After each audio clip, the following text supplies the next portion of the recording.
Fuiste 10 años, ¿no? Presidente de Ecuador, como en el resto como la experiencia de Brasil con Lula, la de Argentina con el kirchnerismo, bueno, Venezuela con sus características particulares, esa región que se configura post no al ALCA, la de crecimiento socioeconómico exponencial de las clases medias, clases bajas en todo el continente.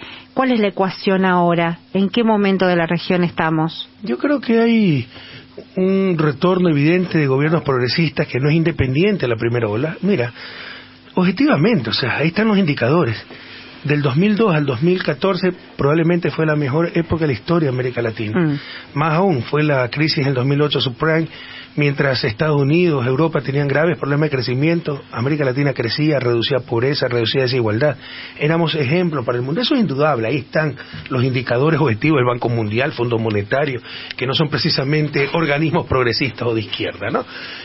Vino la restauración conservadora, sin límites, sin escrúpulos, por todos los medios, democráticos, antidemocráticos, y democráticos entre comillas, porque aquí en Argentina se puede decir ganaron democráticamente. No es cierto. Scioli no perdió contra Macri, Scioli perdió contra el grupo El Clarín. Mientras haya tal injerencia en la prensa hegemónica, no habrá democracia, no nos engañemos. Para que haya elecciones libres, habrá información, lo que recibimos es manipulación. Nos han robado la libertad, la verdad, los guardianes de la verdad, la prensa. Entonces, mientras no se arregle ese problema, no tendremos ni siquiera democracias formales, porque democracias reales nunca hemos tenido, es decir, igualdad de condiciones. Clarín le ganó a Scioli, decís, es temeraria la frase, coincidió. Yo no creo que sea temeraria, es evidente, se pueden ver los titulares, se puede ver la distorsión de Ahora, el tema es que nunca perdió, Rafael. El obsceno sesgo, ¿no? Electoral a favor de ciertos candidatos, eso no es correcto. Ellos es otra misión, la de la prensa, informarnos, ser los guardianes de la verdad, y como te decía, son los primeros en robárnosla. Bueno, se perdió en Argentina, se le dio el golpe de Estado a Dilma, la traición en Ecuador, el golpe de Estado contra Evo Morales, pero vuelven los gobiernos progresistas. ¿Por qué? Te decía que la segunda ola no es independiente de la primera, porque ya tienen cómo comparar. Ahora, son condiciones distintas. Yo creo que son gobiernos progresistas más heterogéneos. Nosotros teníamos mucha confianza mutua, teníamos nuestra diferencia. Mi visión no es la misma que Lula, no es la misma que Hugo Chávez, pero nos queríamos como hermanos. No desconfiábamos entre nosotros en nuestra recta intención. Pero tú ves, por ejemplo, un Boric atacando a Venezuela cuando Venezuela está bloqueada por una economía de guerra. Qué fácil que ven los toros de lejos.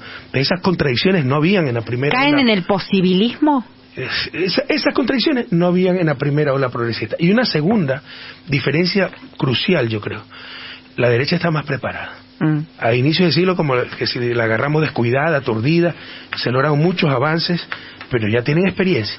Les vamos a poner por todos los medios a cualquier cambio. En otras palabras, esa nueva ola progresista tal vez va a enfrentar obstáculos mucho mayores que lo que nosotros enfrentamos, porque ya hay una derecha articulada, con recursos ilimitados, con respaldo internacional, de embajadas y todo aquello, para oponerse a cualquier cambio. Están hermanados ellos ahora. Sí, yo creo que se articularon nacional e internacionalmente. ¿Y con rasgos, ves los rasgos neofascistas de estas nuevas derechas? Sí. No me gusta utilizar mucho esta palabra. La izquierda es una crítica que tenemos que hacer, nos lo utiliza muy fácilmente, ¿no? Cualquiera que dice estoy contra esto, fascista, y se lo utiliza con mucha facilidad.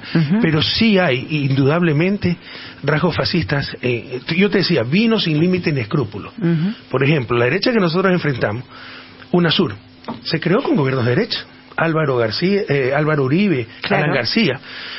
Vino la nueva derecha a destruir incluso la integración, que va más allá de ideologías. Es nuestro destino histórico, como lo decía Bolívar. Y los estados-nación, ¿no? Inexorable decreto del destino. Pero el mundo del futuro debe ser un mundo de bloque. Claro. Ya tenemos el bloque europeo, tenemos el bloque de Estados Unidos, que son 50 estados, la unión más perfecta de la historia de la humanidad, tal vez. Rusia es un bloque en sí mismo, el país más extenso del mundo. China, 1.400 millones de habitantes. El Medio Oriente actúa como bloque. América Latina tiene que actuar como bloque para tener presencia en el concierto internacional. Son más allá, izquierda o derecha. Atentaron contra la integración, que es un mínimo común. Atentaron contra la democracia, que era otro mínimo común. El golpe de Estado contra Evo, contra Dilma, contra nosotros. O sea, lo que se dio en el 2018 con la traición de Moreno y una consulta absolutamente inconstitucional fue tomarse el Estado, ¿no? Y hoy el Estado está atrapado por esa fuerza. Y Si ya no se respetan los derechos humanos, mira lo que es el lawfare, mira la persecución de movimientos, se lo dice de frente, el correísmo. Tú puedes escuchar a Lasso, mi principal objetivo es que no vuelva el correísmo. Un presidente tan mediocre diciendo eso, en lugar de decir, mi principal objetivo es dar prosperidad, sacar al país de su desarrollo, combatir por eso. Mi principal objetivo lo dice, está escrito, está grabado. Entonces tú ves que es una izquierda, es una derecha ya que no tiene límites de escrúpulos, sí, y en algunas cosas presenta rasgos fascistoides. Tan paralelo a lo que ocurre en Argentina, ¿no? O sea, no quieren, quieren que el kirchnerismo se muera para siempre, es que ellos quieren, tanto que casi... O sea, quieren una democracia siempre y cuando no cambie nada. Pero cuando viene un actor que puede cambiar algo, al diablo la democracia, aniquilemos al actor, y una vez que ya no hay peligro de que de nada, que la democracia cambie algo, ahí sí hablemos nuevamente democracia, el pluralismo, siempre y cuando pluralismo, hasta aquí, me explico, siempre y cuando estos no participen o estos no existan. Es una doble moral terrible. Alan Longi. Presidente, tuvo un encuentro con la vicepresidenta Cristina Fernández de Kirchner. ¿Cómo fue ese encuentro humano? ¿Cómo la vio después de tanto tiempo? Bueno, a mí se me llenaron los ojos de lágrimas verla viva, ¿no? De darle un gran abrazo y verla bien. La vi como es ella, llena de energía, lúcida, muy lúcida, no muy clara. Cristina es una persona brillante. Entonces, no, fue un encuentro para mí, no sé, para Cristina, para mí muy emotivo. Yo la quiero muchísimo y verla viva. Ojalá todos tengamos claro que lo que pasó es un milagro. Un gatillero y no sale la bala. O sea, Cristina está viva de milagro. Entonces, me dio mucha emoción verlo. Es el hecho más grave desde el regreso de la democracia en Argentina, lo que ocurrió, el atentado a la vicepresidenta. Sin embargo, como vos reflejabas recién, la prensa hegemónica, la prensa líder, digamos, o si queremos medirla en algún parámetro, esta prensa concentrada, son grupos políticos sin control democrático, estos medios, el Grupo Clarín, La Nación, etcétera, y satélites, no lo meritúan de esa manera, ¿no? Y eso genera construcción de sentido. ¿Peleamos contra eso también? Por supuesto. Te construyen narrativas absurdas. Ellos decían que es coyuntura, que no, dándole relevancia a algunas noticias, otras no. O sea, ¿tú te acuerdas del 30 del 2010? Donde están los videos, centenas de testimonios, pero videos grabados, las balas en el carro del presidente. Sí, tu vida corriendo peligro. Y dicen que fue un show. La prensa todavía sostiene que fue un show, que todo fue un montaje.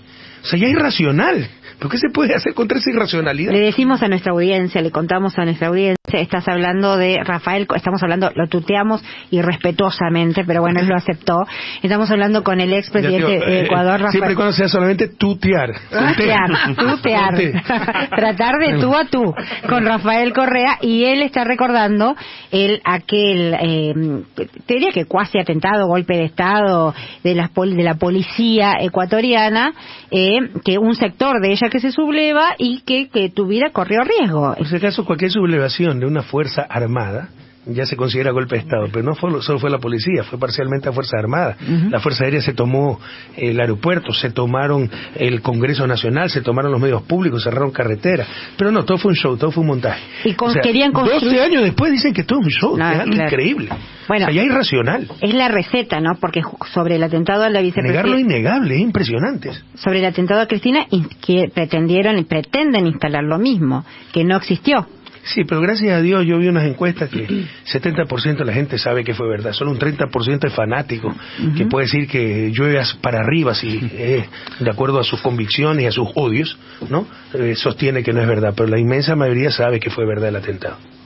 Presidente, ¿cuánto hay de, usted recién hablaba, ¿no?, acerca de algunas contradicciones que se dan en determinados gobiernos de tracción popular? ¿Cuánto hay de negociación? Porque una lectura que se hace es, bueno, no podemos aplicar las políticas duras como en su momento. Por ejemplo, aquí la ley de medios, ¿no?, porque eso nos resta votos, piantavotos dirían. ¿Cuánto hay de negociación para tratar de conseguir consensos detrás y hacer concesiones en esa negociación? ¿Por qué la ley de medios resta votos, en primer lugar? No, para mí no, pero eso es lo que piensa un sector de este gobierno, por ejemplo. Precisamente por guiarnos por mitos cometemos grandes errores. Hay que saber comunicar. Nadie está contra la libertad de prensa. Pues la libertad de prensa es mentir, engañar, jugar con la reputación de los demás. Eso no es libertad de prensa. No, eso es sanción. Mira lo que acaba de pasar en Estados Unidos. Han sancionado con casi $1.000 millones a un periodista que se pasó diciendo que una matanza de Sandy, no recuerdo, no era verdad. Y las víctimas lo denunciaron, lo demandaron. el agente del FBI que arriesgó su vida lo demandó. Bueno, Julian Assange. Le ganaron el juicio, tiene que pagar más de $900 millones. Imagínate si existieran esos esquemas, que formalmente algunas veces existen, pero los jueces no se atreven a aplicarlo. Por ejemplo, lo que estamos hablando, el 30S, decir que no fue verdad cuando hubo 5 muertos, cuando casi me matan, cuando están los disparos en el carro presidencial. Imagínate si aplicáramos esas leyes. Imagínate para los que niegan el atentado contra Cristina, si se aplicaran esas leyes. Entonces, hay que perder el miedo a la prensa. Si se comunica bien, la gente sabe que estamos haciendo lo correcto y que estamos defendiendo sus derechos. Porque no se trata que el gobierno pueda sancionar a los medios, se trata que el ciudadano pueda defender su derecho a la verdad. Y yo estoy en una campaña para tratar de lograr que la verdad sea un derecho humano. La Carta de Naciones Unidas de 1948 es anacrónica, pone como derecho humano hasta el derecho de propiedad intelectual, o sea, ya eso es bien cuestionable. Y cosas fundamentales como el derecho a la verdad, porque si te roban la verdad, puedes odiar a alguien que ni conoces. Como sociedad tomamos las decisiones de acción colectiva más equivocadas, más absurdas, y nos mantienen en el subdesarrollo. Es algo fundamental, vital, el derecho a la verdad. Hay que comunicarle a los ciudadanos que lo que estamos es defendiendo su derecho a la verdad. La ley de medios que yo aprobé, que pasamos nosotros en Ecuador, fue primero establecida en la Constitución, y esa Constitución fue aprobada en consulta, en referéndum, ¿no? En votación. Luego, como nos bloqueaban, ¿ya? Y no se podía avanzar con la ley de comunicación, yo no tenía mayoría en asamblea, la propuse una consulta popular como una pregunta independiente, volvió a aprobar el pueblo ecuatoriano, ¿no? Que hay que hacer una ley de comunicación para tener verdadera libertad de prensa. No es solo no era solo una ley de medios, ¿no? Iba mucho más allá, pero para tener verdadera libertad de prensa, no los abusos de esa prensa, utilizando su poder sin contrapoder, no esa libertad de prensa para hacer lo que les dé la gana, sino verdadera libertad de prensa y que, respetándose los derechos, por ejemplo el derecho a la reputación. Entonces, tú me dices si hay que hacer concesiones. Bueno, por supuesto que en política hay que hacer concesiones, pero sin pasar cierta línea roja, si no es traición, si no es fraude democrático. Si tú quieres llegar a la presidencia o cualquier puesto para calentar el puesto. Una vez escuché de un presidente ecuatoriano, Gustavo Noboa, una de las frases más mediocres que he escuchado. El principal deber de un presidente es mantenerse en el puesto. Qué vergüenza, ¿no? Yo prefiero irme a la casa a traicionar la confianza de mi pueblo o el mandato del pueblo ecuatoriano o el pueblo al que estemos representando. En todo caso, si tú vas a calentar solo un puesto, eres un fraude democrático, más aún si eres de izquierda. Tú vas a cambiar las cosas. ¿Y por qué cambiarlas? No es que estamos locos, pero llevamos 200 años de su desarrollo, ya no son suficientes. Hay que intentar algo nuevo, algo diferente.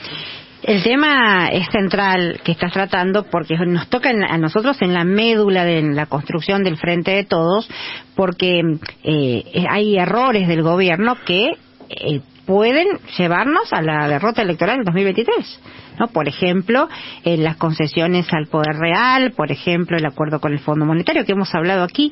El año pasado también hablábamos del acuerdo, en ese momento nosotros no habíamos acordado todavía con el Fondo Monetario, la Argentina ya acordó con el Fondo Monetario y estamos en un cogobierno, ¿no? O sea, el ministro de Economía tiene que ir a Washington una vez cada 3 meses o menos y ajustar las cuentas, y entonces se ajuste. Yo recuerdo a una campaña tuya donde vos decías, el gasto eres tú, ¿no? Entonces cuando se hablaba del gasto público, ¿no?